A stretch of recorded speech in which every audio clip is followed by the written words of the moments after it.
we're going to hear from Nick Reed-Robbins now, and he's a coach and trainer of performance psychology. He's going to talk, he's a trainer of performance psychology, which is why I asked him to do this. I definitely need my glasses here. Where's that jar? He does a lot of work with NLP, and he's transformed his life since learning NLP in 2011. He now passionately teaches and coaches all around the world to the public and in businesses. He's going to be talking about, and I think this is really, I asked him to speak about this topic, okay, about the psychology of failure, because perhaps by understanding it, we'll be able to deal with it a little bit better, okay? And how the understanding of how we process information to gain control and empowered thinking about challenges in life and business. So, without further ado, if I click on to Nick over there. If you'd like to give him a nice warm ripple, you don't have to get too excited. Thank you. Thank you very much. Just get set up quickly. Nice one. Are we just going straight on? Yeah, so the bottom one, we'll move it on to your first slide. Perfect. Thank you very much. Alrighty. It's nice to meet you guys. Just briefly bumped into a few of you during lunchtime. It's seemed like a friendly bunch.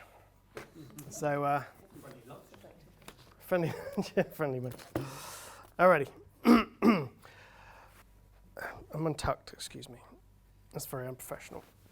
All right. So, my name's Nick Reed-Robbins, and I'm, like Ash said, thank you for that introduction. I am a trainer and a coach of peak performance psychology, and I really just help people. My main core issue is getting people to be who they really want to be, because lots of people struggle with that. And a lot of what we teach is just about the basics, and I'm going to cover some basics with you guys today. So forgive me if it feels like, what's the word, sucking eggs? But the basics are often the things we need to cover. So today, I'm going to speak to you about the struggle with the word failure. I think a couple of us talked about this earlier, but it is a relevant point that we need to cover. The psychology of failure, success, resilience, whatever you want to call it, is super important. Most of you, nearly all of you, are business owners. Is that correct? I don't know that many of you. Sorry about that. But in order to have your own business, there's going to be lots and lots of challenges that come up on a frequent basis, daily basis, mornings, afternoons. It's a continuous thing. We're just going to cover the basics, put it that way. All right, so I'm speaking to you in the hope that, put that down, in the hope that you come away from this afternoon, from my talk, with just a lovely strategy that will help you deal with your thinking on a moment-to-moment basis. So wouldn't it be useful to have a strategy that can put you in control of your emotions? Hi, you taught me how to dance. Thank you for my wedding.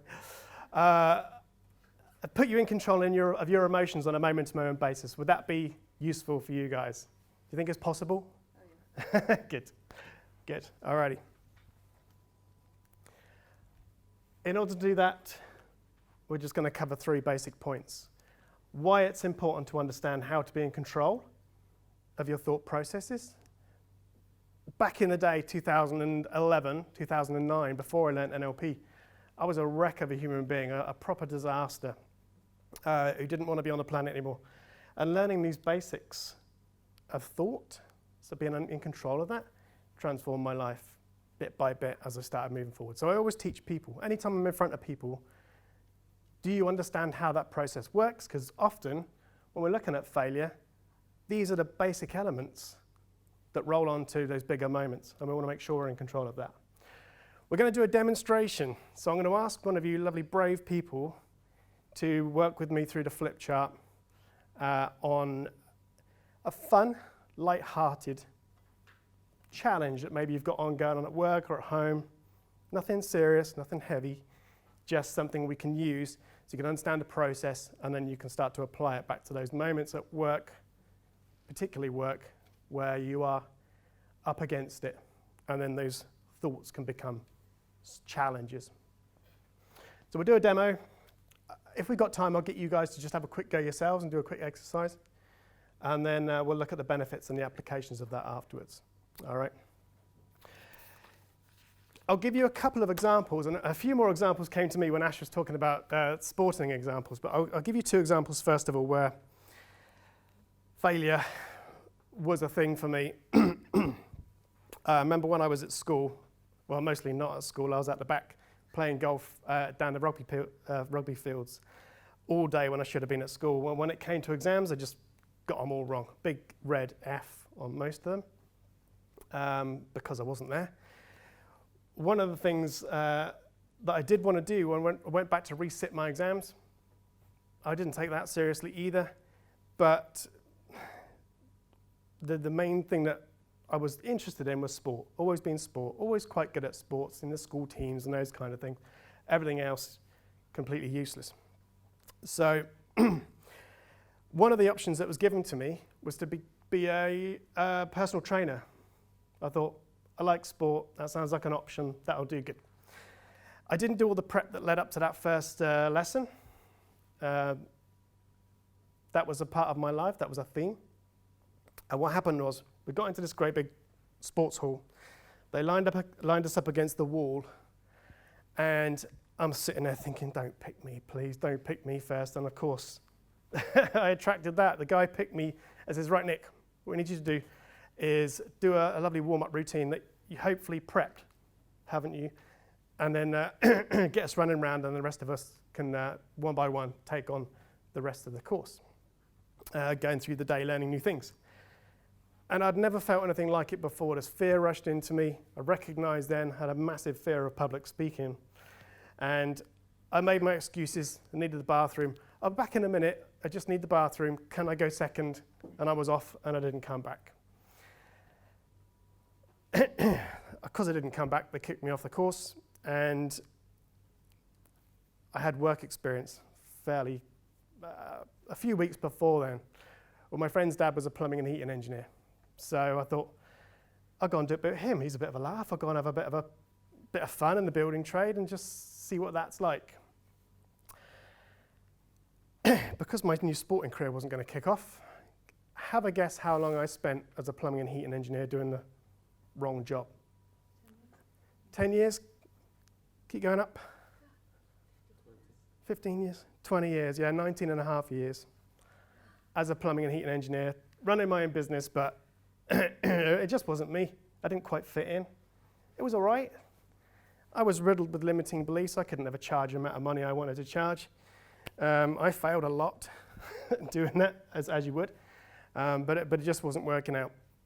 And it wasn't until I had these moments where I started to change my life and resolve my sleep issues that I started changing into this career. That's a whole different story. So that's one major failure that led me going down the wrong route of the career for 20 years. Another example that came up when Ash was saying just a minute ago, I was quite a good runner at school as well. I'd forgotten about this. It kind of flooded back.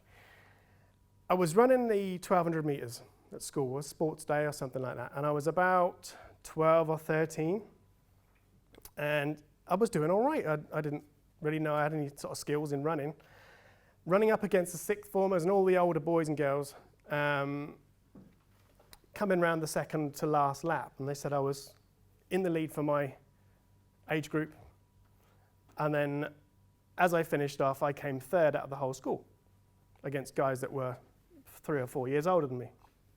And as I came off, I was really proud of myself, happy as Larry, thought I'd done a good job. And this person stood next to me. I don't remember their face. As I walked past them, they said, Nick, do you recognize how ridiculous you look when you run? And I was like, I can still feel it now. I was like, do I? And I believed him. I bought into it because I didn't have any confidence or self-esteem. How many times do you think I've run since then? Not once. I used to run at circuit training, but it was so cringy that I stopped doing all that stuff. So that was another failure, you might call it. What was my other example? Oh yeah, my first example of corporate training. My wife had, because I learnt everything from my wife, we got set up in this great big room with a great big C shape. What's that? She's done me proud. She's done me proud. It was a big, pressurized moment. Have you got a blank on here, mate? Does B work? Yeah. Big pressurized moment. We spent a lot of time getting all these individuals, HRs, L&Ds from all these huge companies around the country, and they all came in. And the trainers that we had working with us were pretty experienced. So they came in, they did their stuff, and they were kind of flamboyant and interesting, and they knew their stuff. And I came into the top, and I felt a bit trapped. And I was green. You know what it's like when you're new doing something, and you're just not quite sure of yourself? I didn't really have my confidence yet then anyway. So I remember I started talking, and as I stood up, you heard the old expression, as I stood up, my brain sat down. And it just went into the void, and this guy was just looking at me, and I thought, oh man, he doesn't think I know what I'm talking about. And I looked across at my wife at the back, Jess, and she was sort of smiling and going, go on, keep going. And our assistant, who was sat next to her, she was just looking at me like this. And I'm like, oh my God, this isn't for me. Maybe I'm doing the wrong career. I should probably just go back to plumbing and get stuck into that again. That's a lot easier.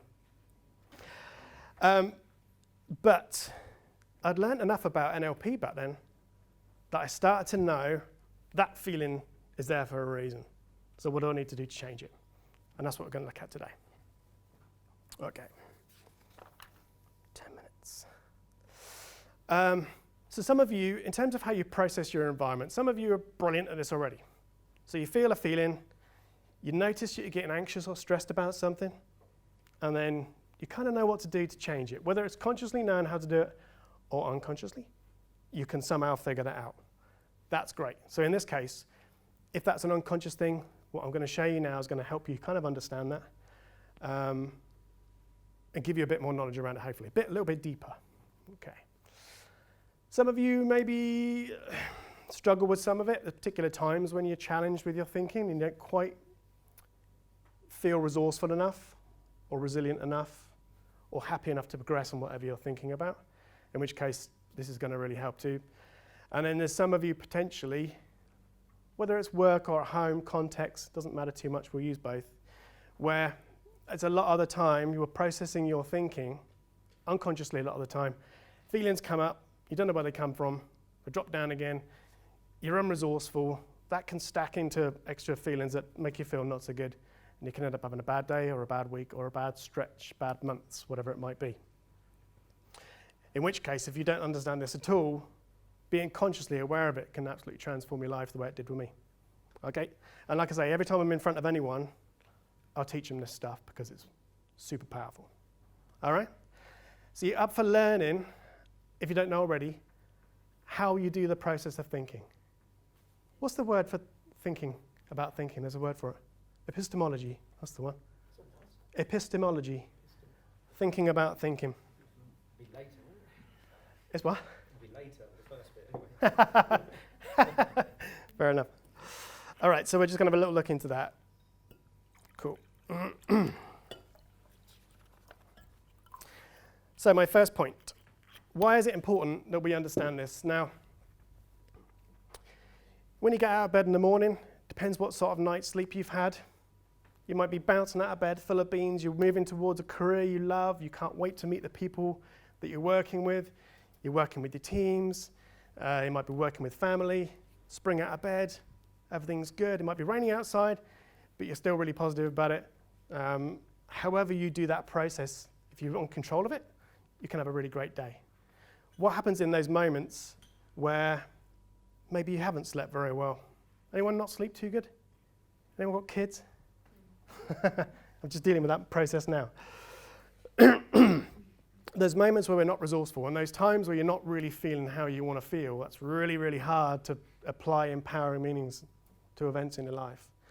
So that's why we need to understand how this happens. Our unconscious mind's top job, I'm sure you know, is to keep us alive, right? So towards pleasure and away from pain, essentially towards being alive and away from being dead. That's what its prime job is all the time. Now this process, as I show you what happens, is doing that all the time, either moving you towards something or moving you away from something. So understanding the difference is important. Some things we need to move away from, which can be challenging, and we should be moving away from them, but a lot of the time it's illusional, and the failure thing we're looking at here really, it's not always true, feels real, but it's not accurate. So we need to make sure that we can frame these things in a lovely way. Can I ask you a question? What reason do you want to be running your own business? Anyone got any just generic reasons why? Freedom? You're unemployable. Good. Yeah, I think that's why a lot of us do it, because we just wouldn't fit into the mold, right? Any other reasons? Control. That's the ding-ding word I was thinking of, yeah? Make your own job. Right. Again, being in control of your destiny. Yeah, great. Unemployable. And yeah, it's important. Nobody said money. Yeah, it's often not the motivator, which is great to see, because it means you're doing the right thing. But if you do it for money, that's all right. There's nothing wrong with that at all. It's perfect. We need it. Control. So that's important. How in control are you of your thoughts on a moment-to-moment basis? It's really important. I noticed mine kicking in earlier on. I came down here way too early, pushed the door open, and everyone's like, who's this bloke? And I thought, and I felt the fear. Old Nick, back in the day, would have freaked out, oh man, now they're going to hate me as an audience, and my speech is going to go terribly, and you'd have this kind of catastrophe thinking. I know better now. I knew how to do the process of thinking to make sure I was okay. All right. When I was learning to dance with you, all the sorts of stuff came up for me. I was getting all unresourceful. Even then, that was pushing all my buttons, but I do know what to do to try and get myself into a resourceful state again. So we're going to have a look at that. So the main reason is being in control of relationships and at work. We want to make sure we're in control of our thinking. Okay. There's a guy called Les Brown. Has anyone heard of Les Brown? He's an American motivational speaker. He's fantastic. No, heard of him? He's really great. He talks about lots of motivational things. One of the things he says is, people spend a lot of their time trying to move away from pain. A pain of challenge in a relationship, or leaving a relationship you shouldn't be in. Pain of the fear of failure, pain of the fear of success, pain of getting it wrong, pain of judgment. You name it. There's all sorts of stuff going on out there that could be potentially painful for us. And he says, well, you just can't avoid it. That's life. Right? You're going to have things that come up in life which are challenging. You're going to lose people in your life that you love. You're going to make mistakes. You're going to have experiences that wish you didn't have. There's going to be external situations that can cause you pain. And what he says is, which I really like, he says, there's too much pain to duck. Right? You can't duck it. You can't avoid it. And to use a golfing analogy, he says, you might as well get some yardage out of it. Right? So we need to use it. We need to move it into a way that's going to help us be in alignment with what we want in our jobs and our life and our relationships. Okay. Now, I'm going to need someone in a moment to help me out with this. We're going to use a fun example. Not work, not stress as such, but funny kind of examples of behaviors and challenges you get maybe around the house, or things that people do at work. So quirky, funny, simple stuff. Nothing major, traumatic examples. Things like partners leaving wet towels on the beds and not putting them away. People not loading the dishwasher properly. People leaving the tea bag on the spoon on the side without putting it away properly. Why would you do that? Right, okay. So if it's not a problem, it's not a problem. But it might be for someone else. Right? So that's worth thinking about. Oh God, there's all sorts of stuff that you can think of. People at work not looking after the kitchen and tidy up the kitchen properly. So I want to get some examples from you guys of quirky, funny, weird things that we can use as an example the stuff that stresses you out, and we can use this process to me. Sorry, I missed you. What's the example? Can you share with me? Okay, this is going to sound ridiculous, but I don't care. That's fine. There's no judgment on this one. Okay. Well, we'll talk There about is it. on the next Can we refrain from judgment? This is a safe place. It's, and given that I live on my own, Okay. it's people who do not replace an empty toilet roll. Oh, yeah. For goodness sake. I had that one this morning. Yeah, okay. So, not changing the toilet roll. Or replacing it the wrong way round. Well, you say wrong. I mean, what's the right way? Facing out. Okay. Thank you. What's your name, sorry? Christine. Christine. Thank you, Christine. So not changing the loo roll. Yeah. What else we got? Leaving the toilet seat up. Toilet seat. When you get up to go for the loo, it's bloody cold. Is there such a thing as heated toilet seats? I don't know. The seat, but not the bowl. Oh, that's true. Not the bowl. All right, good. What else we got? Closing doors. What's that? Leaving doors open. Okay, what, around the house or at work or? Yeah, like the back door. And the front door. Luckily not that. The car door. Car doors. Okay, pen's not working very well. Not holding the door open for someone right behind you. Oh, okay. But Thanks, man. ultimately it boils down to manners, but the door thing is... I expect that in my house too as well. Does, We met Christine. does anyone else resonate with that one? If you stand there and hold the doors open, no, people don't say thank you. Does that bug you? Yeah, it's a bit of a... Yeah, I always say it for them as well. Right, okay, yeah. And when I let them drive past me and I let them through, and I'm Don't like, go to driving. through the window. So much better now. Good. Yeah, yeah. You're not the only one. It's okay. A lot of rage. Yeah, there is, unfortunately. Yeah. People that stop at roundabouts, but there's no traffic coming. Oh, okay. Yeah.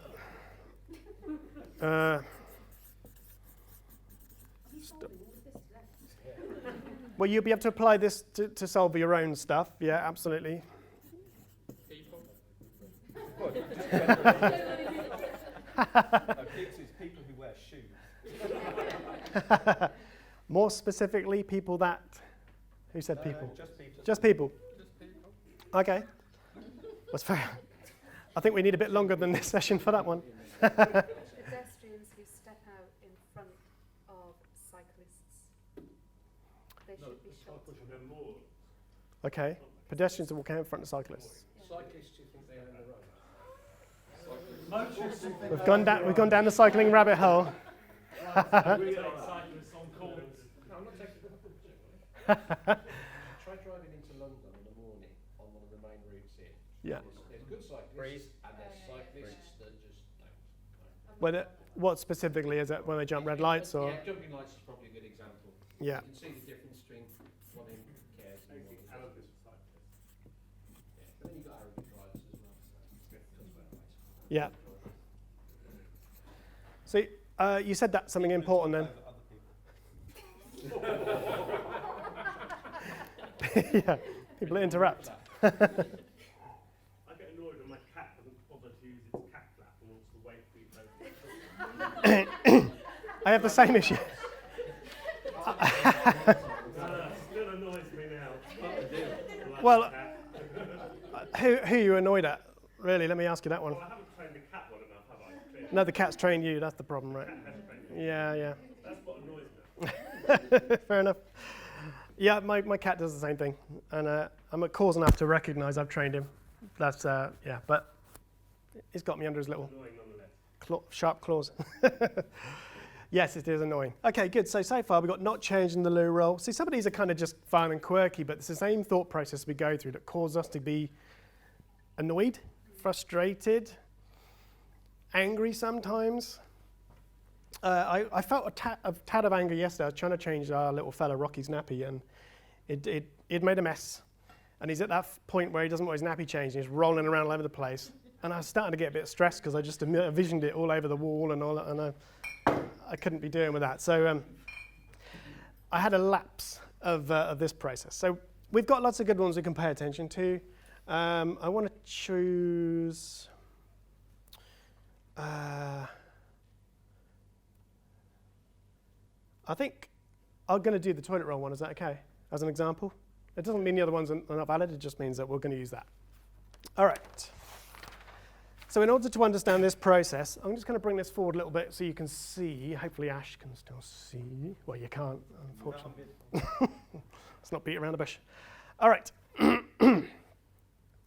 So this is a process. Some of you might be familiar with this. There's different versions of it in different types of psychology. We're going to use the one we do tend to use in NLP. And it's part of the communication model. And it's really a fantastic way of understanding how you do the process of thinking and then what to do when it doesn't go very well for you or you start to feel disempowering emotions. So, we're going to have an event. I'm such a man, I can only talk or write at once. So I don't mean to be derogatory towards men.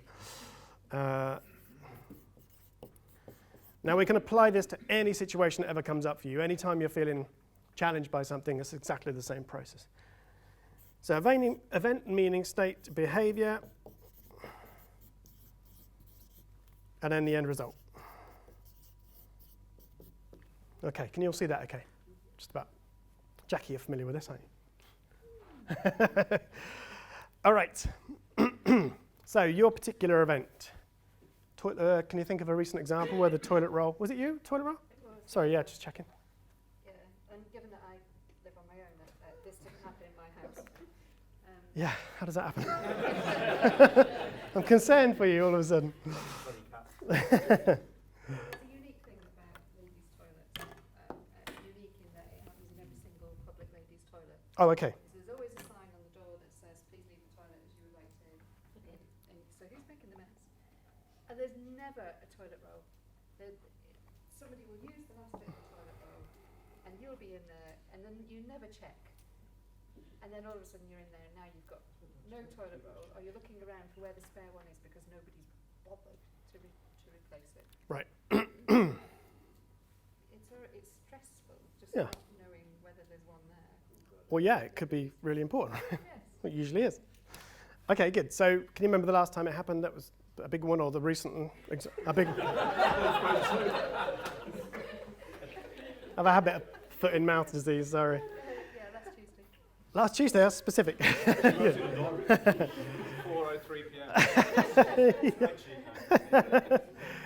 So you went into the cubicle and there was no loo roller? Actually, there wasn't a toilet roll in there, but it was hidden. But Okay. it was obvious from the minute you walked in there that there was like a nice shiny brown inner roll on the thing, no toilet paper on it whatsoever. Okay. So no, I'll hopefully write this so you can just see it okay. So no loo roll, as we know, on the holder. Just at the time you need it. Yes. Yeah, good. Okay. Perfect. So that's the event. Okay, so what did you think? What did you make it mean that annoyed you? Was it, you say it was annoyed, frustrated? Yeah, it was a one frustration, but it wasn't annoyance Yeah. because at the end of the day, there's only one reason why you go into a toilet. Well, really Get paper. Yeah. But there's an elimination event, whichever way you look at it, there's an elimination event. Nice, yeah. All of which requires loo roll. Yeah. So given that you've just been in there, if you've used the last of it, it takes 10 seconds of consideration and not thinking about yourself. You're in a public loo. Where do you find it? And it's an Bring office. your own. On the No, floor, no, this this is is on the toilet. this is in an office. Okay. Thing. Which is even worse because now you're in an environment where everybody's supposed to be working as a team. Okay. So why does teamwork stop at the toilet? Sorry, I'm getting into it. Well, Why does teamwork Stop at the toilet door. yeah, right. Someone write that down. You know, your next speech. Challenge. It's catchy. It's catchy. All right, good. So that's what we're getting at. What's the bit that makes you annoyed? So the Consideration. people inconsiderate. And why is that a problem for you? Maybe because I think more about the other people in my environment, and I would suggest that I probably care more about them, that I would notice that there's no toilet roll, and the first thing I would do is make sure that before I left the toilet, there was another loo roll in there. Okay, so therefore, what are you thinking about them? They don't. They don't care. Good.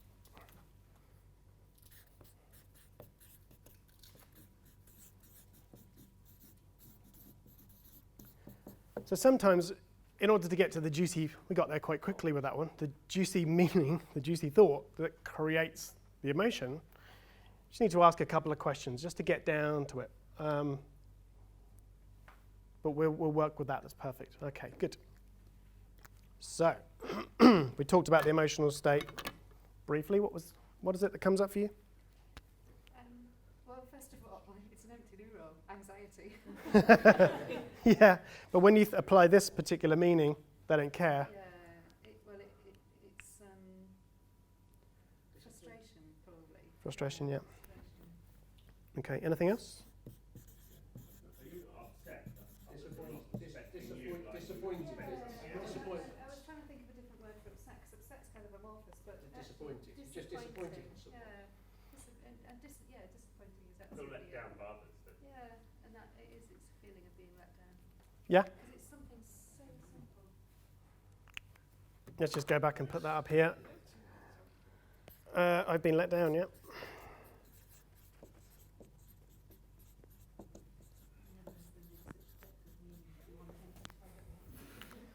It's the thing. Well, that we. Don't go there. Okay, good. So good. Frustration, annoyance. Disappointed. Is that the main one for you? Yeah. Okay. Oh, I struggle with spelling when I'm this close to the flip chart. Is there 2 S's in disappointment? Is it?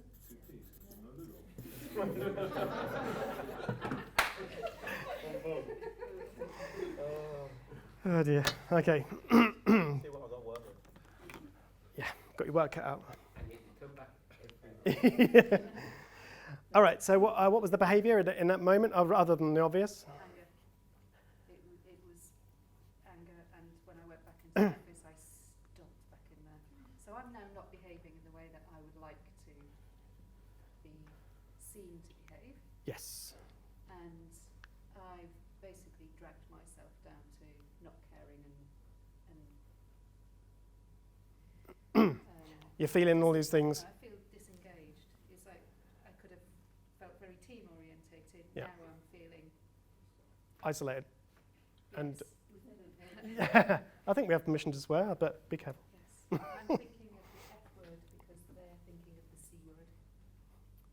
Right. Okay. Cool. So the behaviour was in the moment you stormed off after you stormed off into the office. Yeah, I stomped back in the office. Stomped. Sorry. Stomped back in the office and I wasn't having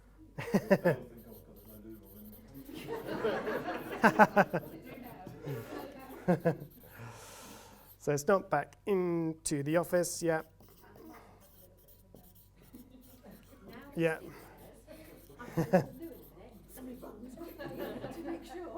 Good. Okay. And what was the end result after that? Did you kind of got to be careful how I say it. She wasn't relieved. I was going to say, did you no, far from it. Did you kind of let go of that emotion fairly quickly, or did you hang on to it a bit? 'Cause some people can take that home with them, or Yeah, no, I mean, I absolutely take it. still got. Well, clearly now we're pinpointing it. Yeah. I mean, I'm aware enough of this that normally I let it go before I've got back in the office.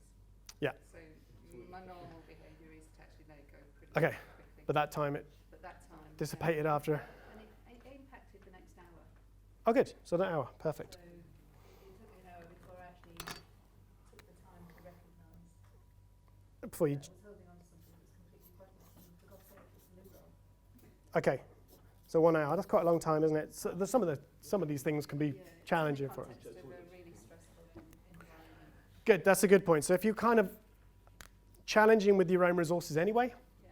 And then something like that happens that compounds it, and it's much harder to think our way through these seemingly tiny challenges in a really useful way. So So I had to then go and get, because I can't leave it, I had to go and get a new toilet roll, put it on the thing and make sure it was there, which then adds another minute, which I know sounds ridiculous, Yeah. but that then made me late for a conference call.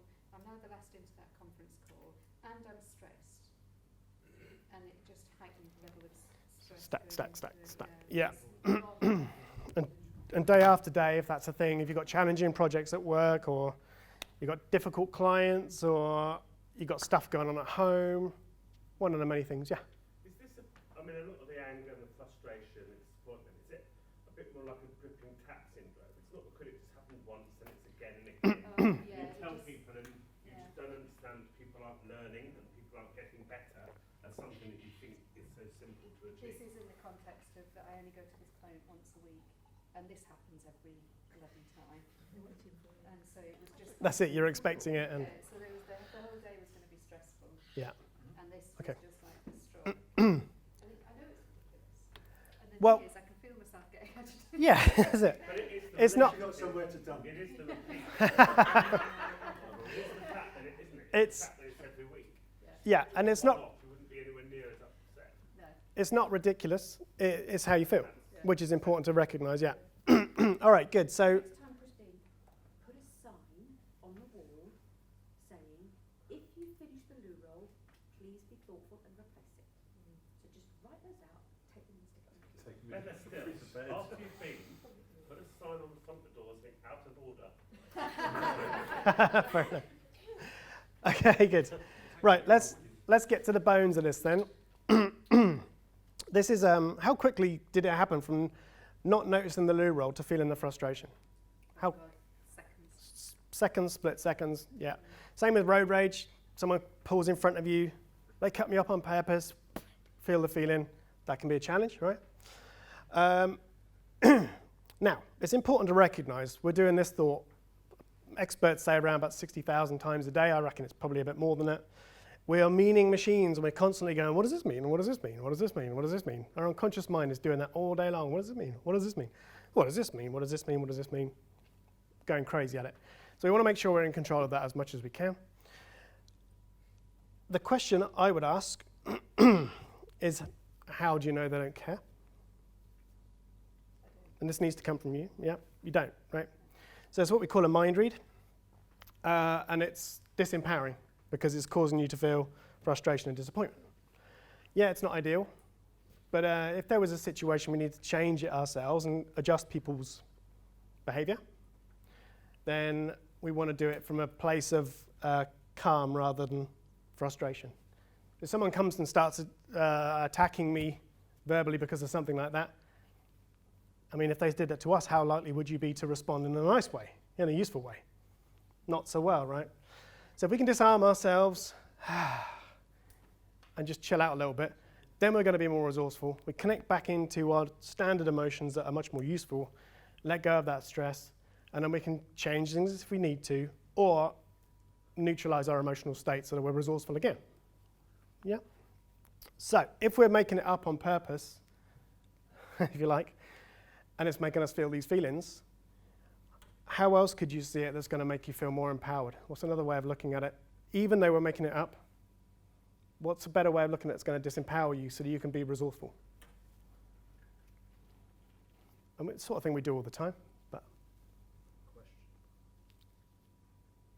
Question? How specifically?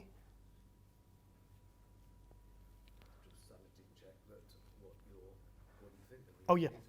Right, yeah, that's it. Because how do you know? Yeah. So how else could you think about it that's going to be more empowering?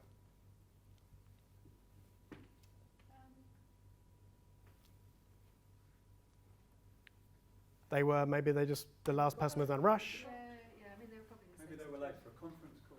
Could be late for a call. Yeah. Maybe, yeah. What else? Yeah.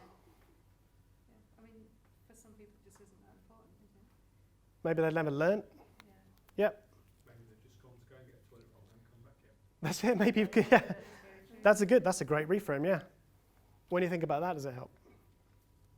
mean, it's unlikely that's happening every time, Yes. but it's a great reframe. Give somebody a positive view of the other person. So, oh yeah, you might just get the toilet roll, I come up to it, and they come in with the roll. Oh, sorry. Yeah. What I find interesting is because you place so much importance on it, you assume everybody else does as well.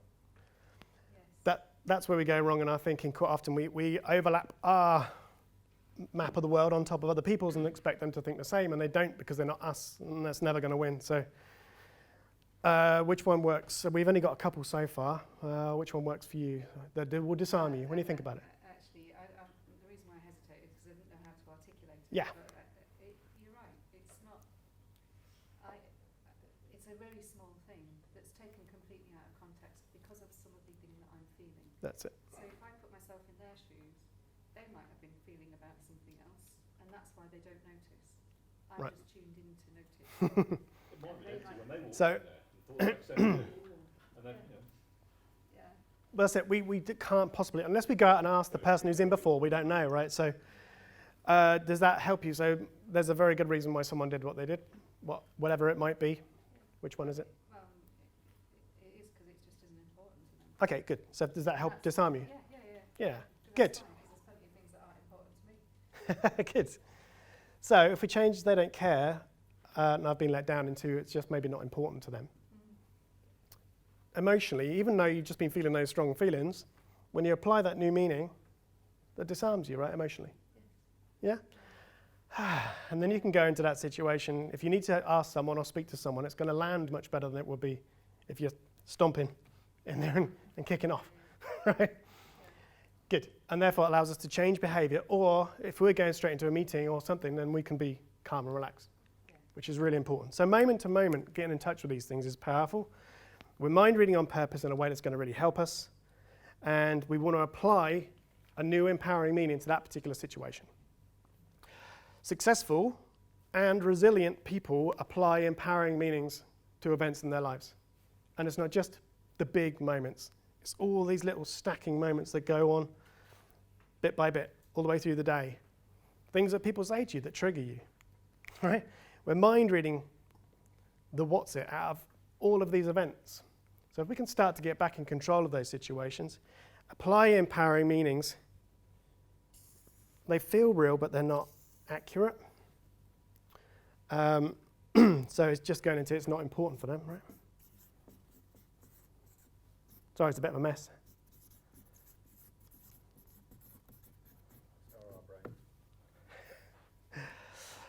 Then that's going to put us calm and relaxed. And bit by bit, as you go through the day, if you can start to notice.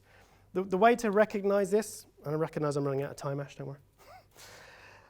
What happens is, for me, I learned, right, something just happened. I'm feeling disempowered by this. I'm feeling a crappy emotion, whether it's anger, fear, frustration, worry, stress, judgment, guilt, whatever it might be. I just, in my head, I go, right, back up, back up, back up.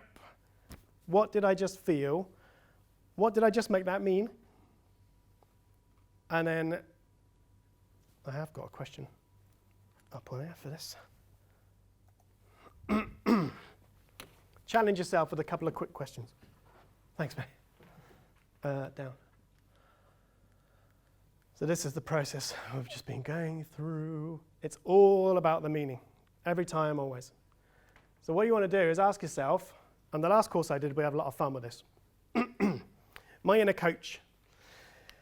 As soon as I'm thinking about something that's made me annoyed, I'm going, like the other day someone cut me up on the motorway, I thought,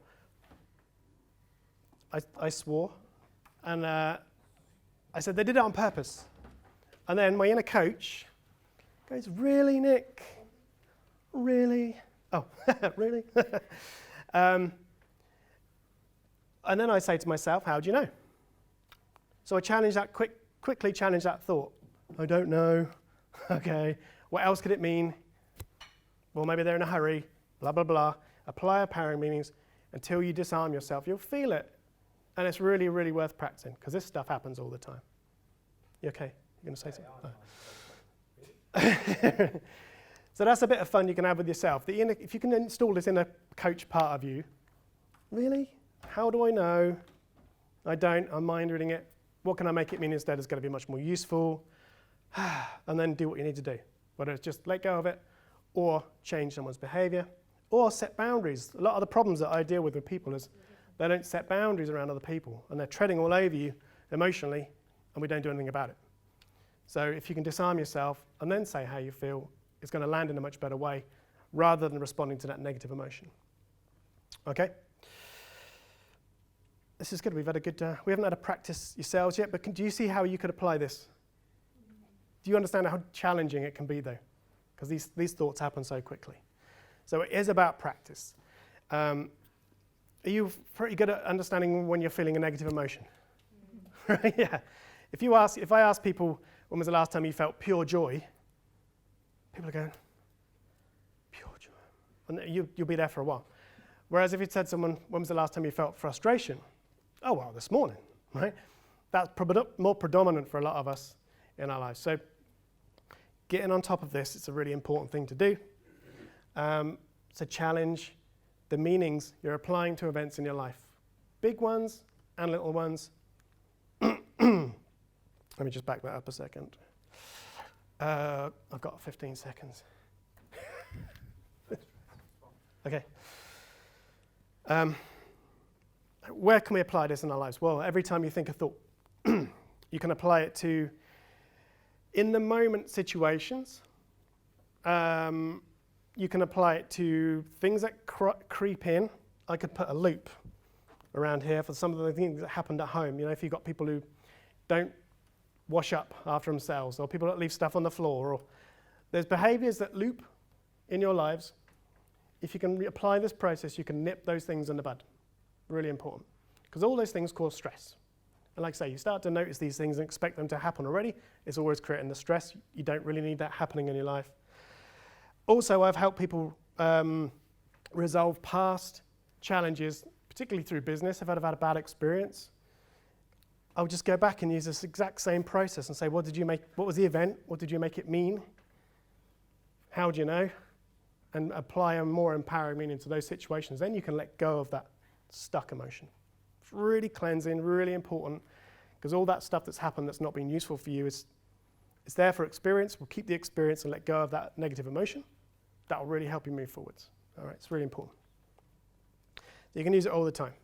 It's a good technique. Very quickly, something to remember. Final kind of quote, if you like. You're in business, most of you. There's times where you have periods of growth.